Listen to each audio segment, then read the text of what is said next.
Hey, good morning, gentlemen. Very feel very privileged to have the opportunity to come speak with you again this morning. Today, I'm gonna talk to you a little bit about just personal growth and what that means to try to grow in our journey as Christian men. Call this talk "Drawing the Line in the Sand." Um, Start off just sort of explaining where I'm at, and much of what I'm going to talk about today, I like to think is kind of more about my intentions for myself and maybe more accurately about the man that I wish I was or I want to be, and may not necessarily reflect how I always act or the man that I can actually be at times. And I kind of struggled with this a little bit as I was putting this together, because it feels kind of hypocritical maybe to give advice or to speak to something that I myself often don't follow. But the more I thought about it, I kind of came to terms with this. I think, it's not so hypocritical to want to be better and to sometimes fail. And that really is just our reality as imperfect people. But of course, our imperfection in itself should not get in the way of our desire to be better. And so I thought I would share some of sort of my foundational beliefs on self improvement as a Christian man and how we can set goals to become the men that we want to be. And so, one way that we can strive for continuous self improvement is by drawing a line in the sand. And this that term, drawing the line in the sand, is kind of can be looked at in two different ways. The term is often used to represent maybe a point of no return, or like you've crossed a line and there's no turning back. And that isn't really the way that I use it. I look at this more like in the context of setting boundaries for ourselves. So this is like a line that we will not cross. It's a guide to set limits for ourselves, and so that's how I use the drawing the line in the sand reference for this talk today. So why do we draw a line in the sand? I like the analogy of drawing the line in the sand because it represents like a temporary boundary. It's one that can easily be wiped away and replaced with a new line. It's not a permanent structure or something that's set in place, never to be moved. Now, of course, we do have some hard lines in life like that, right? But I like to focus on that movable line in the sand because to me that represents our ability to continuously grow and to move forward in our journey. If our goal of continuous growth, um, sorry, if our goal is continuous growth, to move closer to being the man that we're called to be, then we have to adjust this line in the sand as we go. So we need to be able to raise our standards for ourselves at each step of our journey. So at a point in our lives, we may have a goal or a particular struggle that we're trying to address, and we may have just one big focus, and that's where we draw the line in the sand. But over time, as we start to get a handle on things, we can't simply become content with maybe not doing a particular thing or correcting a single behavior, but rather we need to seek that next step now that we can take so that we can draw that line in the sand, maybe just a little bit closer than it was before. So the line in the sand can be very different for different people, or it may even be different for any one person at different times in their life or their particular journey.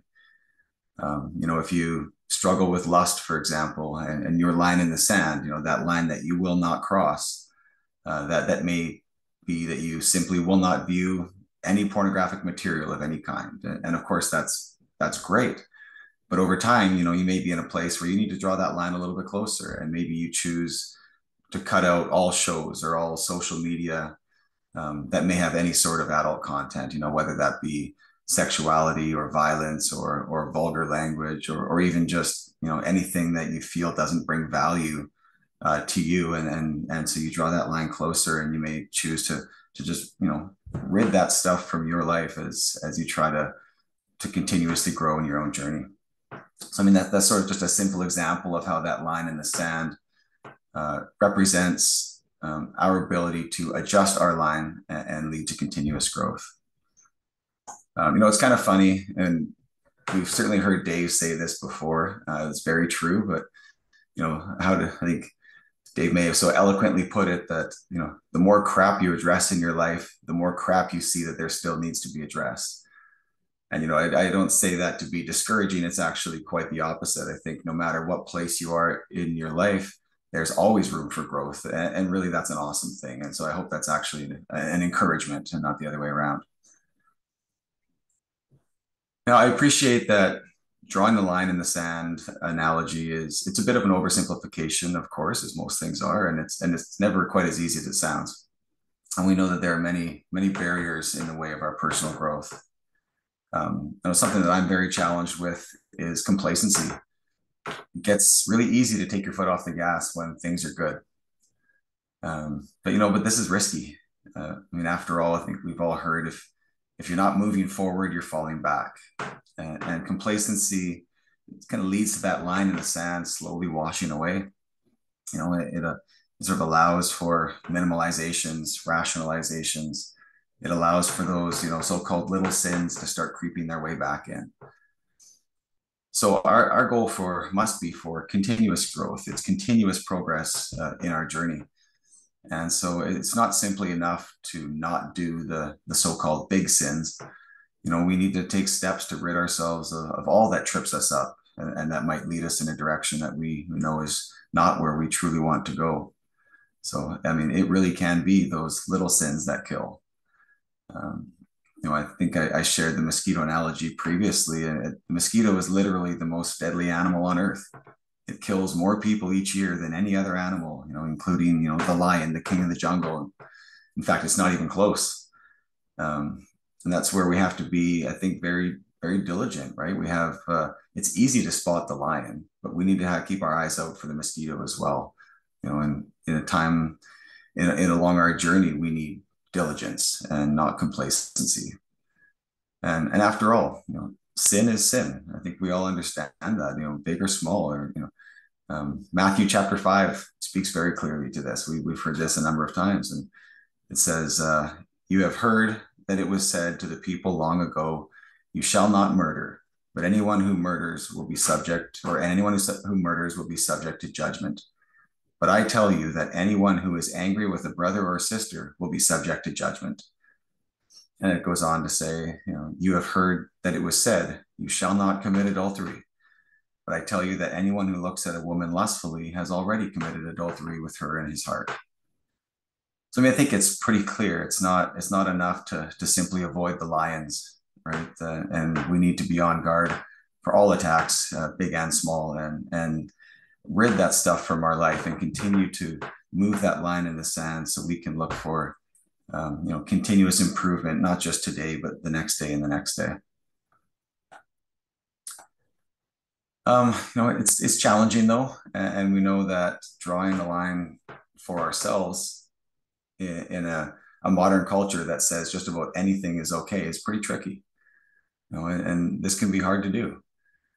We've become so desensitized to just about everything now, and we live in a society that promotes doing really whatever feels right in the moment, or sort of finding your own truth, or whatever the cliche of the day might be. But we can't be fooled by this. This is looking for the easy way out, and it can be a very enticing trap. It can be hard for us to draw a line for ourselves when our culture says it's okay. So, I think we need to just keep ourselves firmly rooted in God's word, and we need to seek out biblical guidance for our growth as men, and not just simply follow, the message of the day that we're hearing on TV or in social media. And I think we have to remember, it's not supposed to be easy. Our journey as Christian men, our journey as Christians in general, it's never been easy, and I don't think I can find anywhere in the Bible where it states it should be. Jesus himself told us that if we want to follow him, we need to take up our cross daily. This isn't meant to be easy. And I know sometimes when we're struggling to be the men that we want to be, the men that God created us to be, the men that our families need us to be, and we feel that we're falling short, it can be very discouraging. But after all, I think we have to remember we are all broken. We will all fail.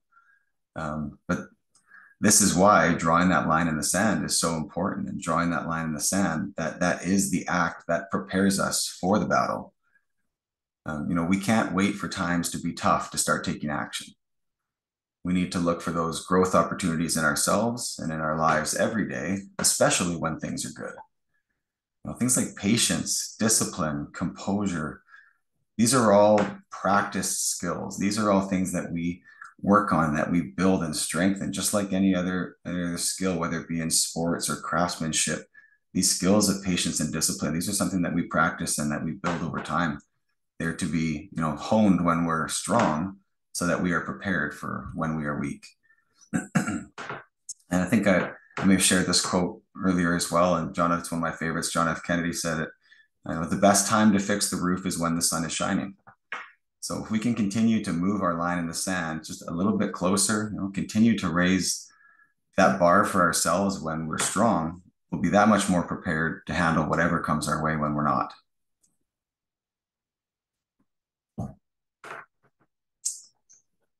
And I think, we have to have fair expectations of ourselves as well. And I think most men, we like to be problem solvers at heart. And when we set a goal, we want to accomplish something immediately. And, personal growth doesn't really happen overnight. We're not just going to simply decide on a goal and just go achieve it. Growth takes time. And it doesn't always come in that sort of pretty little package that we envision. We can't get down on ourselves when we don't live up to our own expectations or maybe that of others. We will always be imperfect. But this concept of drawing the line in the sand tells us that we can always aim to be better than we were yesterday. This is you committing to being better than your former self. And I think that's what we have to focus on sometimes, is that this battle is not about anyone else. This is you versus you for him. If you can make yourself even just that 1% better each day, you're moving in the right direction. Right? And we think, like, if you look at marathon runners, they don't just start running and run 26 miles, right? They start smaller and incrementally they work their way up to achieving their goal.